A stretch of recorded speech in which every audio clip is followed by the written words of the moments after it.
Karina has a wonderful slideshow now, and welcome to the wonderful Dr. Karina.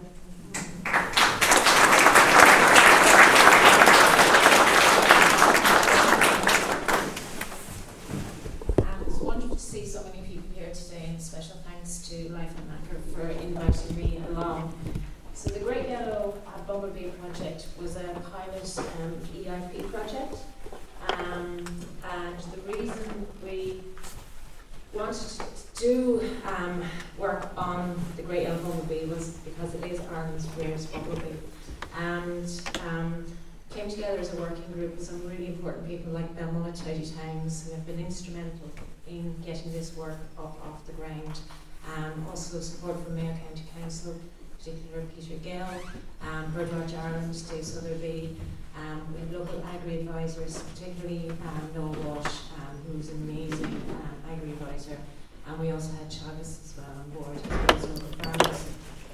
The Great Yellow Bumblebee is Ireland's rarest bumblebee. It used to be found throughout Ireland, but now is restricted to the west coast, so Muller Peninsula and the Erris Coastal mainland. Last year, the bumblebee was recorded again in ATCO for the first time since 2014.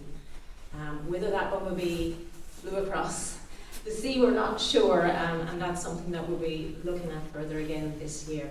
I also forgot to mention National Parks and Wildlife were also on our working group as well.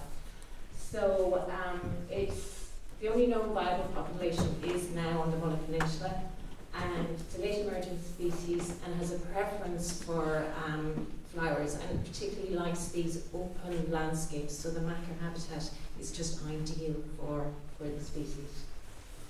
So the EIP, as I said, mentioned, was a one-year pilot, and the project aimed to work with farmers to protect flora and also raise awareness about the Great Yellow Bumblebee, but other pollinators on the marsh as well. We worked with 27 farmers in total, the majority of which were on the mullet, but we also had a number of farmers also on the Erris Coastal mainland as well. And the farmers adapted a range of different actions, both on what they call sandy banks, which are the Machair areas. The local term for them is sandy banks. And on the sandy banks, the action that they did was delayed grazing. So they took their stock off the Machair fields for anything from 18 up to 26 weeks for the summer period, therefore leaving the flowers for the pollinators to eat. Then some of the farmers also had species-rich grassland, so old traditional hay meadows, and on these they did delayed mowing. I think I might have some examples of that in a minute. So you can see on the map, these are our areas. This is the area that the project covered, 27 farmers, and the numbers are the numbers of Great Yellow Bumblebees specifically. But over the course of the project, we did regular monitoring, and we recorded over 1,800 bumblebees in total on the Muller Peninsula during the course of the project. So this is our 1,800 bees, and as you can see, this is the Great Yellow Bumblebee. So we had 78 records of the Great Yellow Bumblebee on the mullet. Now that number is small. The bees do tend to have small nests, no more than maybe 20 at any one time within a nest. What we hope to do this year is to remonitor many of our sites. So getting a second year's project will really help us establish, what the numbers are doing. Are they going up? Are they going down? So really what we really need is a long-term project in order to monitor the Great Yellow Bumblebee. The interesting thing is that the large carder bee, also called the moss carder bee, is another bumblebee species that is currently threatened within Ireland, and numbers are declining. It's another one of those species that really love the species-rich grassland areas. But as you can see, it was our second most common bee recorded on the farms within the EIP. So we gathered loads of information last year, but there's an awful lot more to do because it's literally only a snapshot of what's happening. So of our farmers, and I have to thank our farmers, they were brilliant, and we built up a really good rapport with them, and the work they do is essential because without them managing the land, we won't have the bees. So it's really important to have the farmers on board. And 63% of our participating farms recorded grey owl bumblebee on their land, and all of them had at least 4 bumblebee species, actively foraging within their fields. The great yellow bumblebee, as I was saying, it's quite a fussy eater. So some bumblebees, like the common carder bee, will have a wide range of plants that it likes to eat on. The great yellow bumblebee is fussy. It's a bit like my daughter, there's only certain things that she will eat. So great yellow bumblebees like that as well. So there was about 12 different species of flower that it liked feeding on, but by far the greatest was the knapweed and the red clover. So these plants are particularly important for the great yellow bumblebee, as they are for most of our bumblebee species. But as I say, a range of up to 12 plants that we're feeding on. And a lot of these plants, things like kidney veg, bird's-foot trefoil, they are specifically found on those Machair grasslands. Those birds, or those flowers are really important flowers also on the Machair, and that's why the bees like to go there. We also carried out workshops as well, which again is so important, both with our farmers, getting the farmers out in the field, seeing what the bees were, what the flowers were. I remember going onto one of our farmers' field, Justine, and we had maybe 20 farmers with us, and we were walking around. And Justine literally lives next door to the Machair field; it's right beside her. And she came out, and we were walking around, and we were discussing all the different plants. And she was fascinated. She hadn't realised that there was that many plants growing in her field, even though she lived right next to it. And by the time she came home, she'd only picked one of each flower, but she had a whole vase full of flowers by the time she came home. And she was just enthralled that in her own field these flowers exist. So sometimes it's like when you take a child out, sometimes you just need to point something out to them, to show them what they have, in order that they can appreciate it and learn to love it. And also school workshops are also equally important. So we ran a number of school workshops with the project. Kids are the future. And the excitement when we actually captured a great yellow bumblebee in one of the school grounds near Killeen, the excitement of the kids was just brilliant. They were so enthused that their own school grounds were supporting a great yellow bumblebee. And even though it was a day like today, beautiful sunshine but a cold wind, and this poor little great yellow bumblebee was huddled down on a dandelion trying to get some food, but just discovering it, and the kids knowing it was there in their own school grounds was great. So what's the future for the great yellow bumblebee? Well, we're delighted to be working with the Life on Machair team. For this year, we're going to be continuing to work with most of our farmers that we had last year. So we're really looking forward to getting another year's data.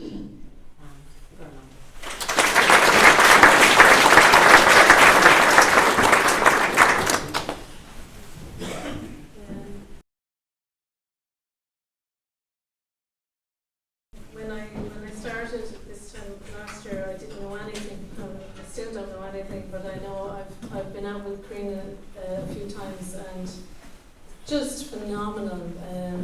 Her expertise, her kindness, and her steady approach and openness with the farmers really struck me. Taking the time and just taking as much time as necessary to go through the fields. So, but equally the array of bumblebees and all the different species that we were finding was just phenomenal. And at various points, I keep remembering to say something about what I should have said, and I really wanted to thank the conservation rangers who've been, it's just really important as an extended team for monitoring the breeding waders, one, but also then the pollinators as well. And they've signed up to doing that for last year and for every year. Actually, you've signed up for every year until 2028.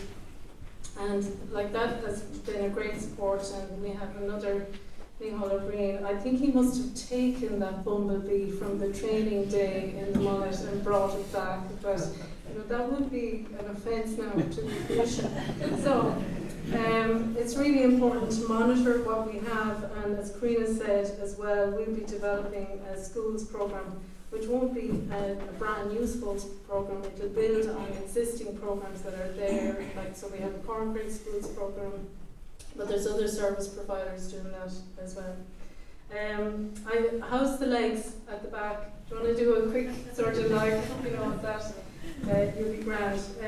Next up is Vincent O'Malley.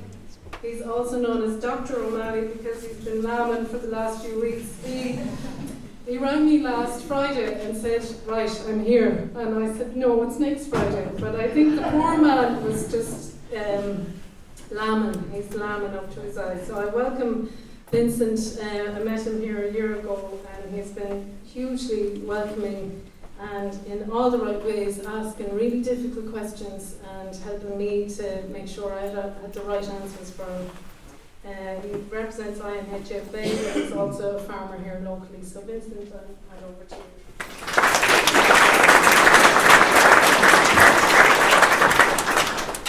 Thanks very much, Catherine. And I know you want to get up, and as Catherine says, such things, so I won't hold you too long, so you have no pins and needles after me anyway. So, yeah, so I suppose, I'd like to welcome the ministers here today to this beautiful part of the countryside. I was hoping maybe Catherine might whiz us off up to Donegal maybe or something for a weekend, and we may be on the back of this, but no money. I suppose here I am, I won't say how many decades on, and learning about the birds and the bees, and you know, so yeah. So look, I suppose when I first met Catherine down on the site there, and I was kind of blown away with the fact that she kind of, you know, she said to me, how can we achieve something here? Well, I want to do this and I want to do that, but I can only do it without the help of you farmers, you know.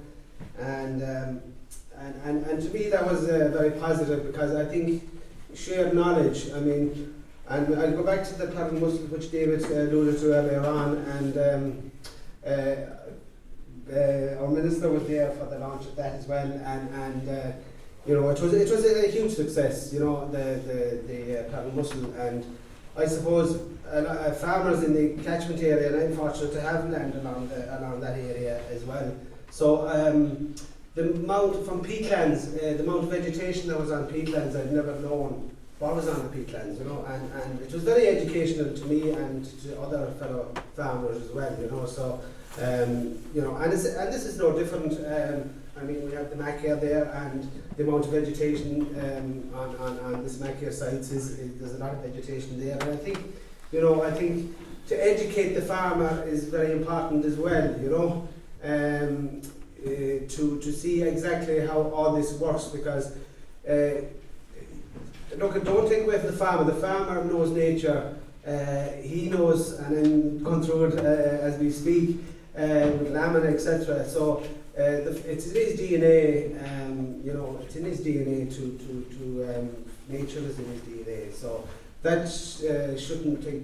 You know, that shouldn't be taken for granted. And the reason I say that is, the birds and the bees, they're no different, and they appreciate what's on the ground there, what's out there, you know. So I think it's important as well to, you know, you've all different, I see there's a lot of people with different bodies here today from different, and it's important that these people appreciate the farmer of what he does and work with the farmer, and that's the most important thing, and I think that's what you will achieve in this, is to work with the farmer.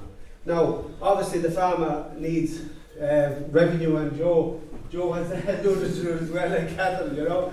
So there's a lot of money, EIP schemes rolled out, and it's important that a lot of this money is diverted to the farmer as well, you know, because at the end of the day, he owns the land, you know. So, and it is also important that going forward, that this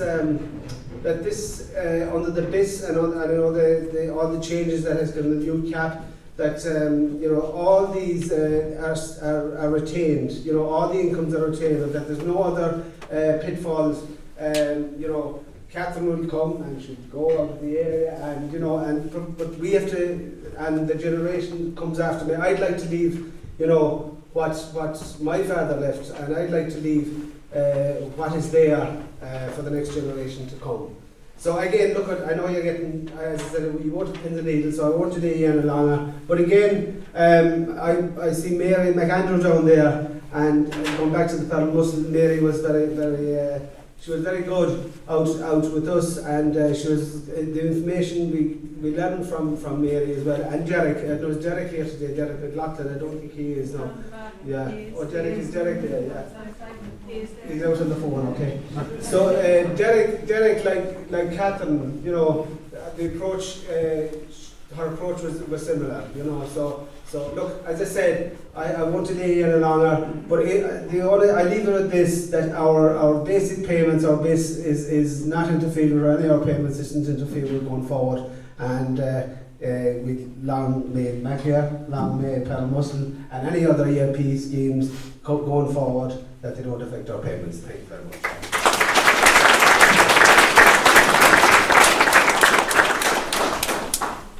Payments, yes.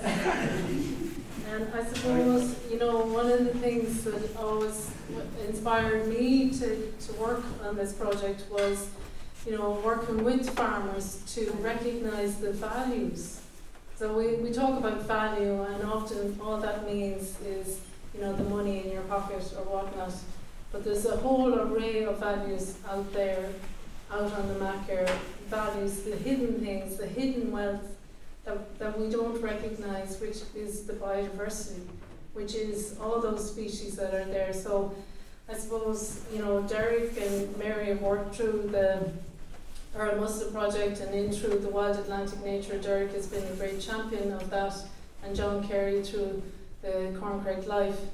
We're now going to hear from the father of all these sorts of things, from Brendan Dunford, the godfather, not the father, father, son, all of those things in together. Brendan, you're very welcome. Come up here and tell us about all this.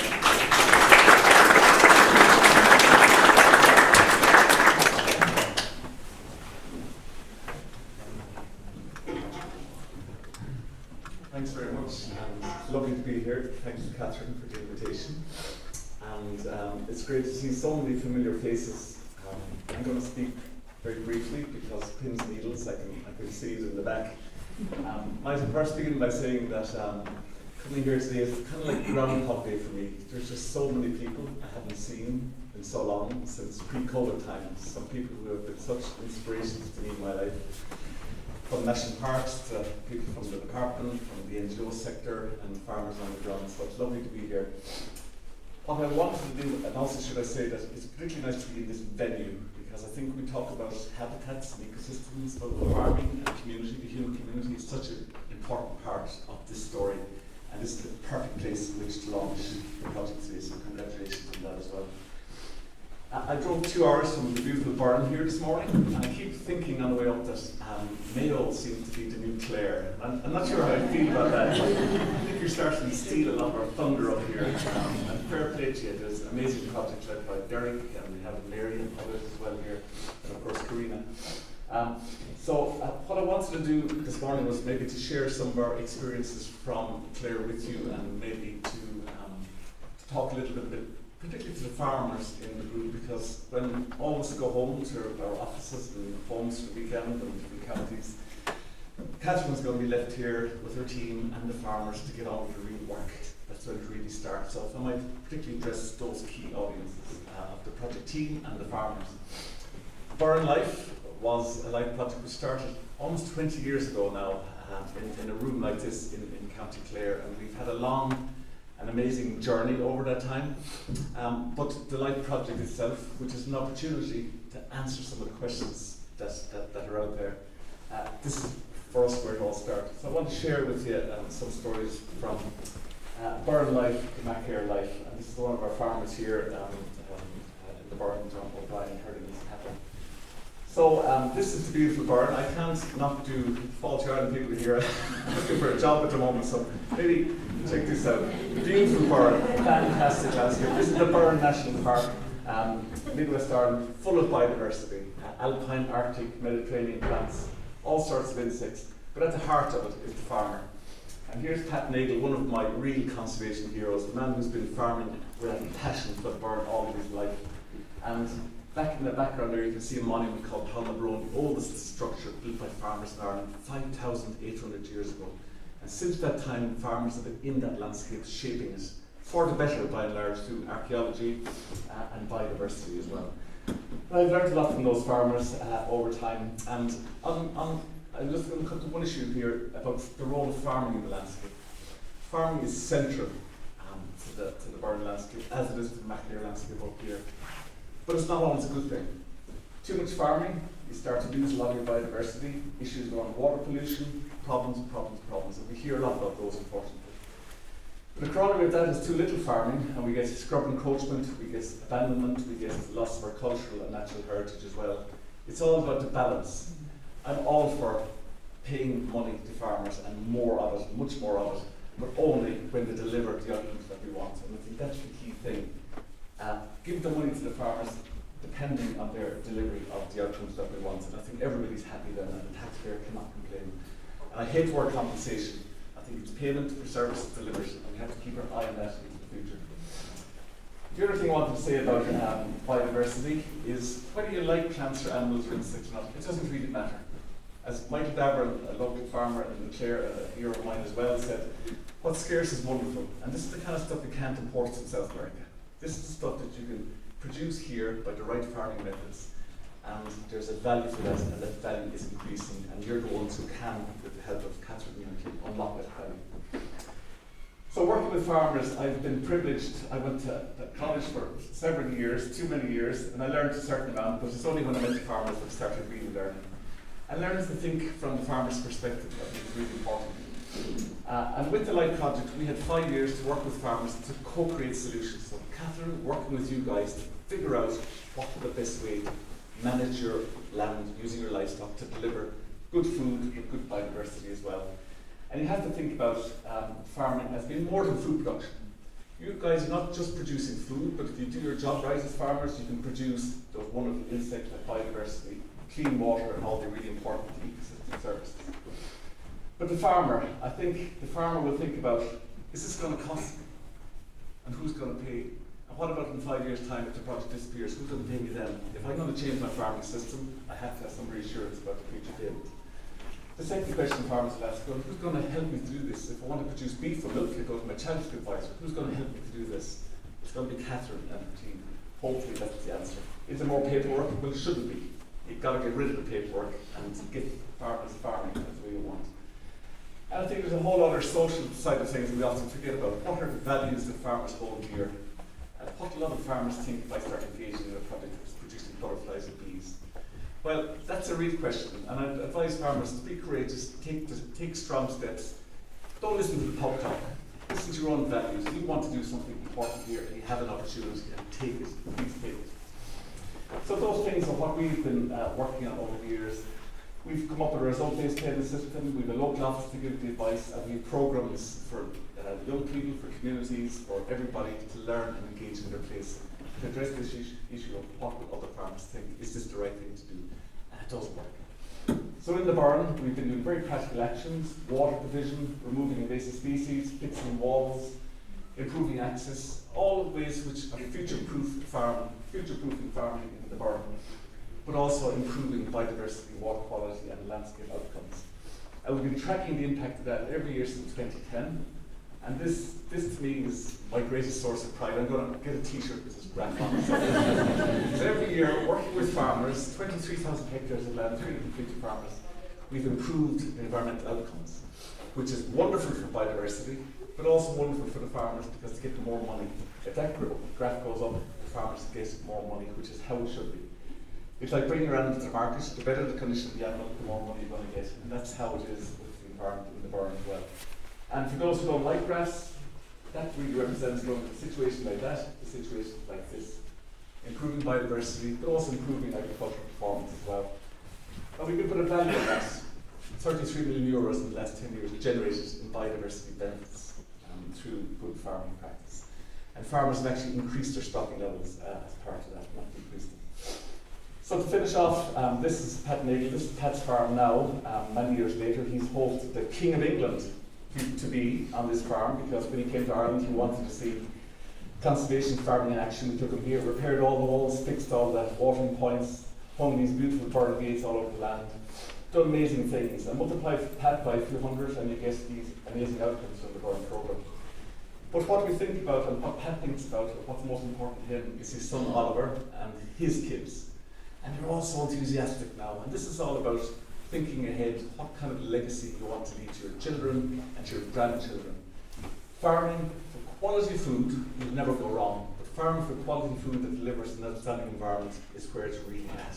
If you want to give the kids and the grandkids the best possible opportunity, it's focusing on those, I suppose, range of outcomes: good food, good landscapes, and a good environment is what we want. And the last image I have here is, I like this image because when we started off, this notion of farming in the barn was kind of redundant. People didn't even realise it was farming in the barn. So we tried to highlight the role of the farmer, and we cottoned on to this practice of winter sweets. I think Catherine was typical here in some of the Machairs in the past as well.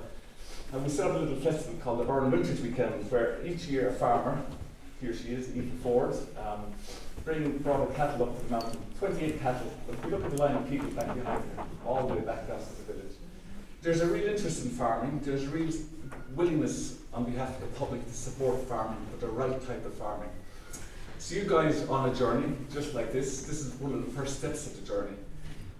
You're going to have to, I think, to make this project work, really engage with an outstanding local team, focus on the future. Remember, life is only a stepping stone. Don't think that you get what we can out of life and that'll be the end of it, some other scheme will come along. Life is a stepping stone, which, if it works, can unlock really long-term funding, because the market for this type of outcome, this biodiversity outcome, is only getting stronger. So the very best of luck on your journey. I wish you well, and I'm happy that our colleagues in Clare are very happy to support you in any way that we can. So thank you very much.